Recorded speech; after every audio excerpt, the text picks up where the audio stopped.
Informação importante, mudança no departamento médico do Flamengo e De La Cruz vai passar por um procedimento cirúrgico no Uruguai. Tem também, galera, datas da Recopa Sul-Americana. Tem muita coisa e muito mais no vídeo de agora, mas antes gostaria de pedir para você se inscrever no canal, soltar o dedo no like, ativar a notificação e também compartilhar esse vídeo com os amigos, com as amigas, e assim o canal cresce, igual o Flamengo vem crescendo e se tornando o maior do futebol sul-americano.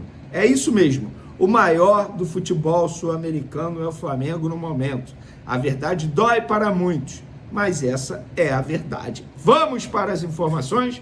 Vou começar falando das datas da Recopa Sul-Americana. Você que gosta de viajar para acompanhar o Flamengo, papel e caneta na mão, a Conmebol confirmou. Jogo de ida dia 19 de fevereiro, na quinta-feira seguinte ao Carnaval. Tem a quarta-feira de cinzas, que vai ser no dia 18 de fevereiro, e na quinta, dia 19, jogo de ida, quinta-feira, repito, 9h30 da noite, lá na Argentina. E o jogo de volta, 9h30 da noite também, no dia 26 de fevereiro, numa quinta-feira, aqui no Maracanã. Então, você que gosta de viajar, aproveita aí, já bota na agenda, já vai caçando passagem, hospedagem. Você que não é do Rio, vem para o Rio assistir ao Flamengo nessa Recopa Sul-Americana. Lembrando que o Flamengo já foi campeão da Recopa e pode conquistar novamente essa taça importante. E eu falo importante porque você iniciar o ano sendo campeão é a melhor coisa do mundo. Inclusive, a gente sabe que a Supercopa do Brasil, o Flamengo tem em janeiro, provavelmente dia 24 de janeiro, será contra Corinthians ou Vasco. As duas equipes se enfrentam nesse domingo e vão decidir quem é o campeão na Copa do Brasil, e aí enfrenta o Flamengo, que é o campeão no Campeonato Brasileiro. Ó, galera, eu sei que os jogadores começaram as férias oficialmente, porque a grande parte da delegação chegou ao Rio de Janeiro após o grande desempenho lá em Doha, na Copa Intercontinental, o Mundial, e aí começa as férias. Só que o Flamengo já começou o planejamento para 2026, inclusive terá mudança no departamento médico do Flamengo, tá? O Flamengo não vai manter o coordenador científico Cláudio Pavanelli. Quando eu falo não vai manter, porque não vai renovar o contrato dele. Ele tinha contrato válido até dezembro desse ano, contrato como se fosse de um atleta, de um jogador de futebol. Começou em janeiro, no começo da gestão, iria até dezembro desse ano. E aí o Cláudio Pavanelli já foi comunicado que o vínculo dele não será renovado. E muitos vão me perguntar, beleza, Vene, departamento médico, mas qual era a função desse coordenador científico? Eu vou trazer aqui algumas informações que eu consegui apurar de tarefas, digamos assim, que ele botou ali no dia a dia do Flamengo, estabeleceu ali no dia a dia do Flamengo. Organização de todos os sistemas de avaliação e monitoramento para a evolução da performance, reabilitação e prevenção de lesão, elaboração dos processos diários de coleta de informações, implantação de um sistema integrado de dados e também implantação de tecnologia avançada. E aí o Flamengo está no mercado em busca de um outro profissional. Eu sei que o Daniel Gonçalves, que inclusive já trabalhou no Flamengo, também trabalhou no Vasco da Gama aqui no Rio de Janeiro e atualmente está no Palmeiras há muitos anos, é um grande nome visto pela diretoria do Flamengo, pela atual gestão, é muito bem avaliado. Então eu acho que o Flamengo vai tentar a contratação do Daniel Gonçalves para a vaga do Cláudio Pavanelli. Lembrando que não deve ser só o Cláudio Pavanelli que sairá, tá? Outros profissionais que fazem parte da gestão do Pavanelli também devem sair. Há quem diga que a maioria é ligada ao médico José Luiz Runco, que acabou sendo desligado do Flamengo após polêmica envolvendo o De La Cruz, e a gente vai falar já já sobre o De La Cruz, mas ainda não tenho essa informação. O que eu sei é que ele, o Cláudio Pavanelli, coordenador científico, não fica no Flamengo para o próximo ano, e eu trouxe aí algumas tarefas estabelecidas pelo Pavanelli ao longo dessa temporada. Ó, falando sobre reapresentação, muita gente me perguntando isso, o Flamengo ainda não bateu o martelo. Qual será o dia exato da reapresentação do elenco após as férias? Mas será entre o dia 14 e 18 de janeiro. Como assim, Vene? O Campeonato Carioca começa dia 14 de janeiro. Pois é, o time sub-20 vai iniciar o Campeonato Carioca. Como assim, Vene? O Campeonato Brasileiro começa no dia 28 de janeiro. Pessoal, os jogadores eles têm direito a férias. Infelizmente, isso faz parte, isso é lei trabalhista. Ah, mas dá 20 dias e depois dá 10. Não é assim.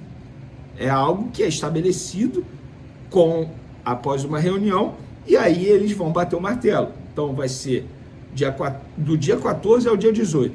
Vai ser entre essas datas aí a reapresentação do elenco.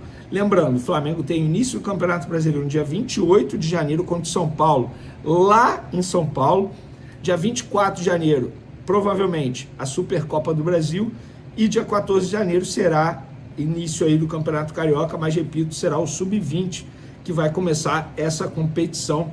Lembrando que é comandado pelo Bruno Pivetti. E ainda tem a renovação de contrato do Felipe Luiz, que precisa ser definido o quanto antes. E durante as férias, o De La Cruz vai aproveitar para passar por um procedimento médico no joelho esquerdo, galera. É isso mesmo.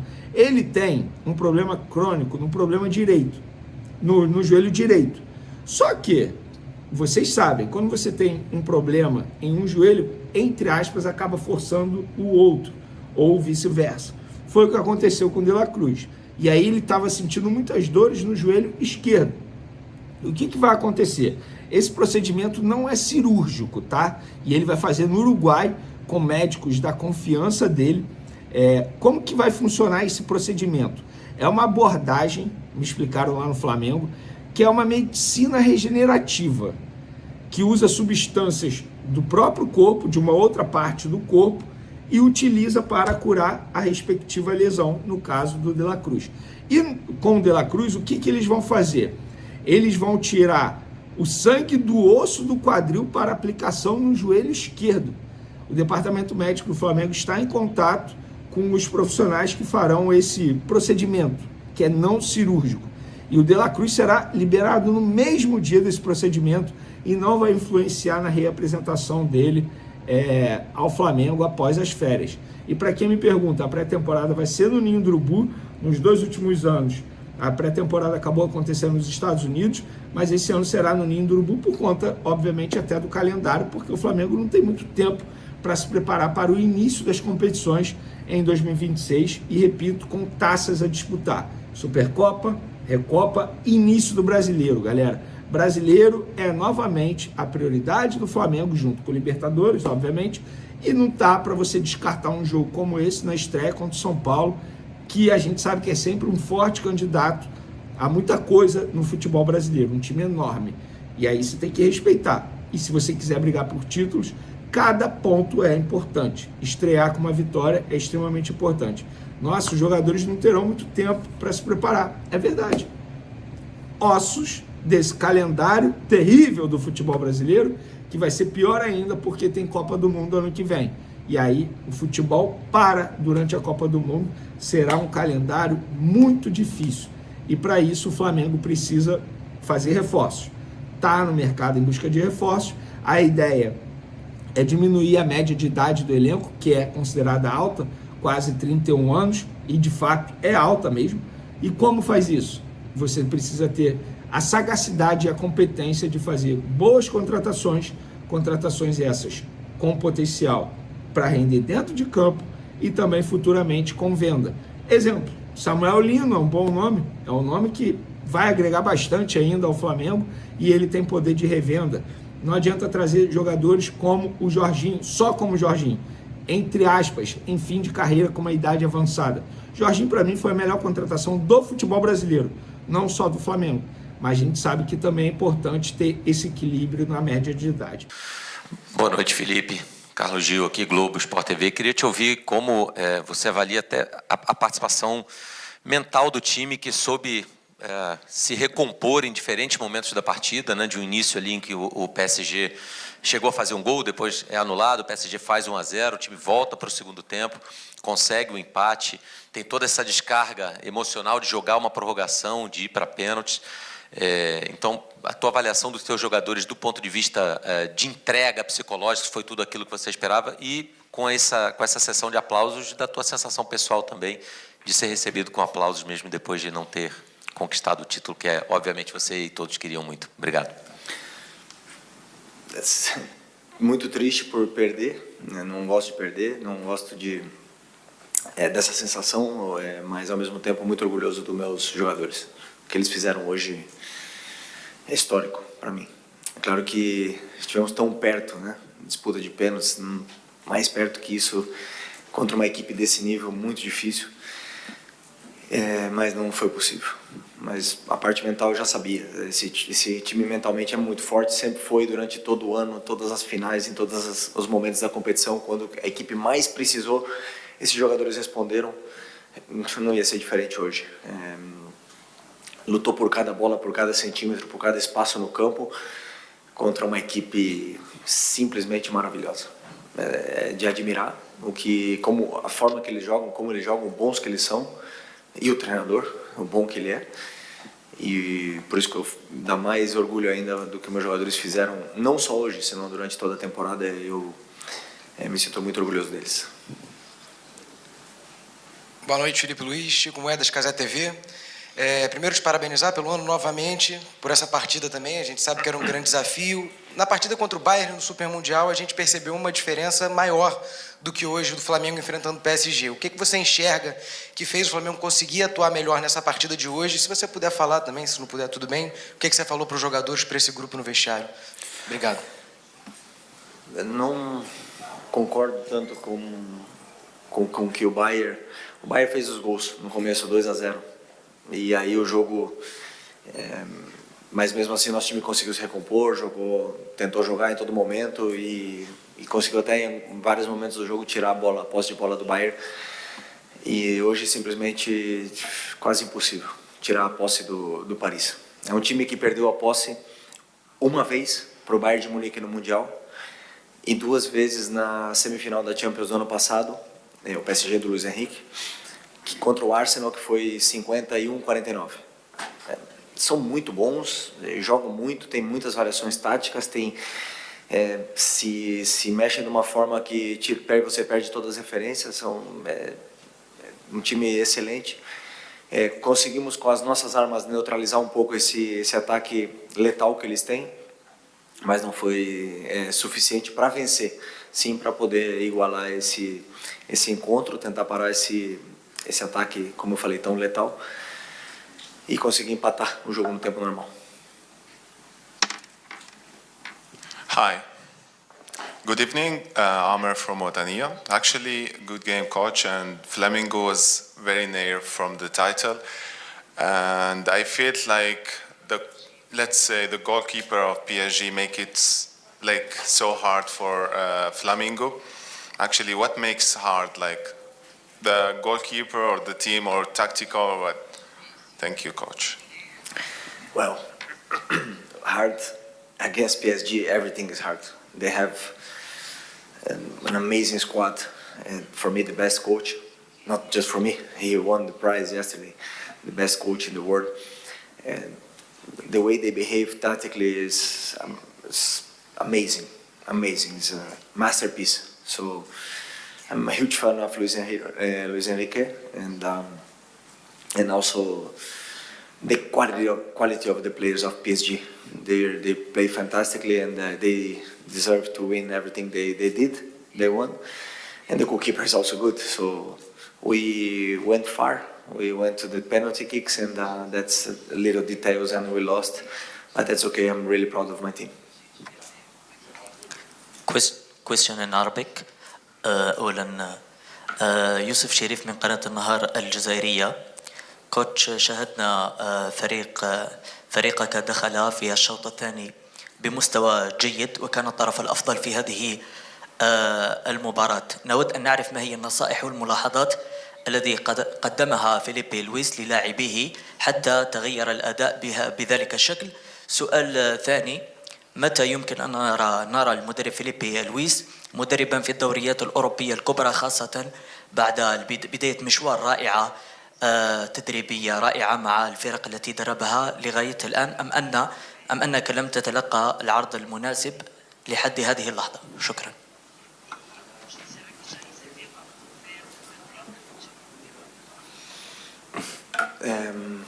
Em português? Português? Ok. Não recebi nenhuma oferta. Minha cabeça estava unicamente voltada para esse jogo, para essa final, para o Flamengo, porque era melhor para o Flamengo. E assim foi até o dia de hoje. O que eu disse para os meus jogadores no intervalo, primeiro, não mudar a forma de jogar, né? A gente não abriu mão do nosso estilo, que foi tentar pressionar o Paris de todas as formas, tirar a posse de bola deles e ficar com nós. Mas é uma equipe muito forte, pressiona muito bem, fisicamente são muito fortes, aguentam fazer muitos esforços e também depois tem muitas variações táticas com que faz difícil, com que você pressiona essa equipe. Mas no intervalo tentei ajustar de uma forma para tentar criar dificuldades e gerar dúvidas na pressão do Paris. Isso nos deu uma certa vantagem, um pouco mais de tempo com bola e nos sentimos um pouco melhor. Mas depois, quando eles têm a bola, eles defendem com ela, né? Eles te cansam, eles têm posses longas de 2, 3, 4 minutos e isso, claro, te desgasta. E os nossos jogadores com 76 jogos na temporada se desgastaram bastante no segundo tempo, na prorrogação, mas foram no seu limite, por isso eu fico tão orgulhoso. Felipe, boa noite aqui atrás, Sidão Marinho da Litoral News.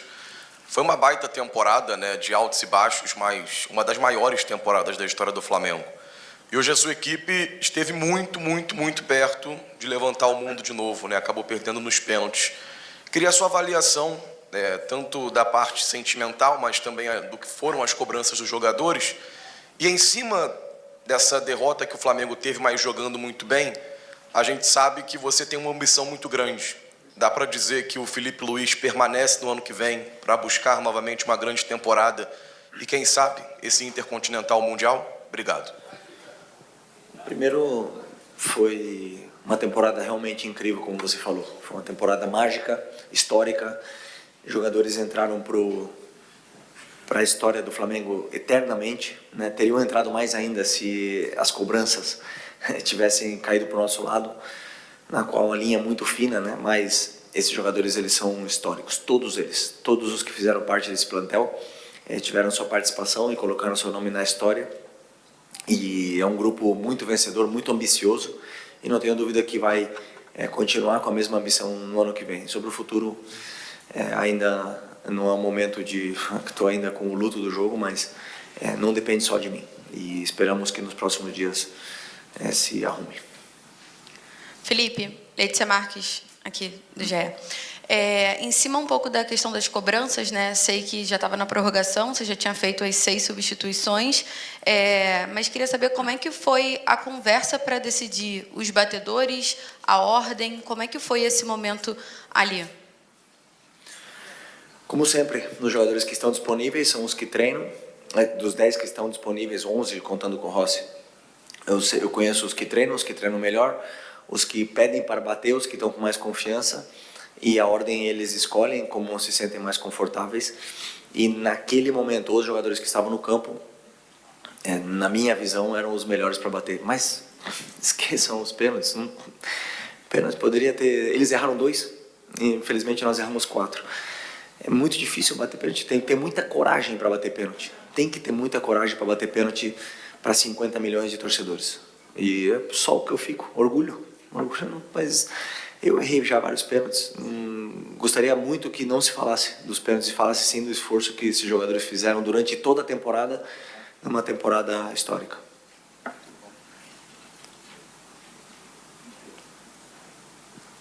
Felipe, Simon Ledo, do Coluna do Fla.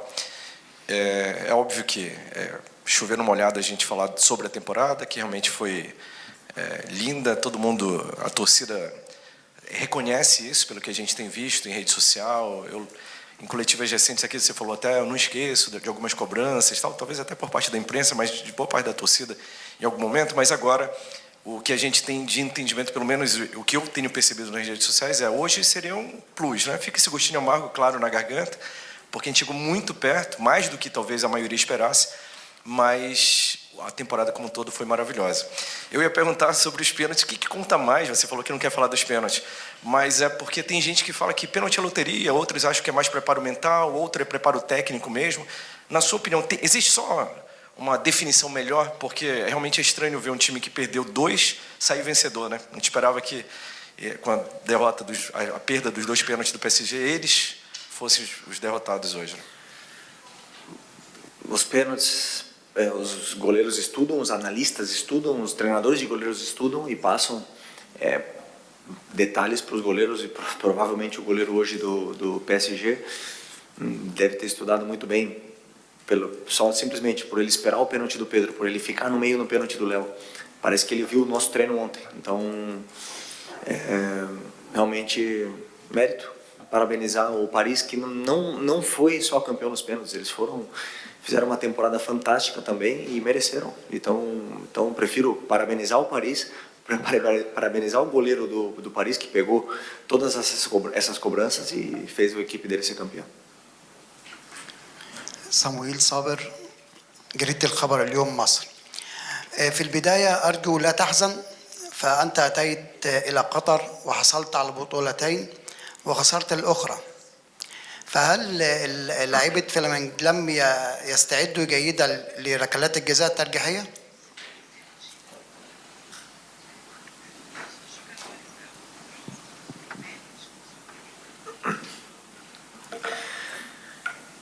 Fico triste porque eu não gosto de perder. E dói, vai ser um luto, me conheço, normal, todos passamos por isso. Não apaga o que fizemos durante a temporada, mas esse luto ele existe. E novamente dos pênaltis, com certeza estavam prontos, treinaram para isso, mas fico com o jogo e a temporada que a equipe fez. O que era para ser apenas mais uma final de Intercontinental virou um símbolo. Flamengo e PSG fizeram o planeta parar e, pela primeira vez em muitos anos, a Europa olhou para o futebol brasileiro com respeito. Toni Kroos, o gigante alemão, campeão do mundo e ídolo do Real Madrid, assistiu à partida e ficou impressionado. Disse que os melhores do Brasil podem, sim, competir de igual para igual com os grandes da Europa. E ele tem razão. Porque o que o Flamengo fez em Doha não foi só um jogo, foi uma declaração de força. Foi o aviso de que o futebol brasileiro ainda pulsa, ainda cria, ainda encanta. Que os nossos craques podem desafiar o sistema milionário europeu com talento, coragem e alma rubro-negra. Depois da decisão, não foram apenas as arquibancadas que aplaudiram o Flamengo. Vieram elogios do próprio técnico do PSG, Luiz Henrique, que exaltou o trabalho de Felipe Luiz e o estilo do time. Disse que o Flamengo é uma equipe completa, com mentalidade, organização e intensidade comparáveis às melhores da Europa. Jogar contra o Mengão exigiu o limite máximo do PSG. Foi um duelo entre ideias. De um lado, o poder financeiro, do outro, o poder de um projeto. Felipe Luiz mostrou que entende o futebol como poucos, transformando o Flamengo numa máquina que pensa, que reage, que compete. E ver o respeito europeu crescer diante desse elenco é mais do que vitória. É a prova de que o trabalho foi gigante. Mesmo sem a taça, o Flamengo deixou um legado que atravessa fronteiras. Há 13 anos, o futebol sul-americano busca reconquistar o topo do mundo, e o Flamengo mostrou que isso é possível. Enfrentou Chelsea, Bayern e PSG no mesmo ano, e foi competitivo em todos. Nenhum outro time da América do Sul chegou tão perto de igualar os gigantes europeus. Essa jornada rubro-negra não termina em Doha, ela acende a chama de um novo ciclo. O respeito está de volta, o nome Flamengo ecoa nas bocas da Europa, e o mundo sabe, o Brasil ainda tem futebol para desafiar qualquer um. Porque o Flamengo, meu amigo, não joga só por títulos. Joga para marcar eras, para inspirar gerações e para lembrar ao mundo que o impossível veste vermelho e preto.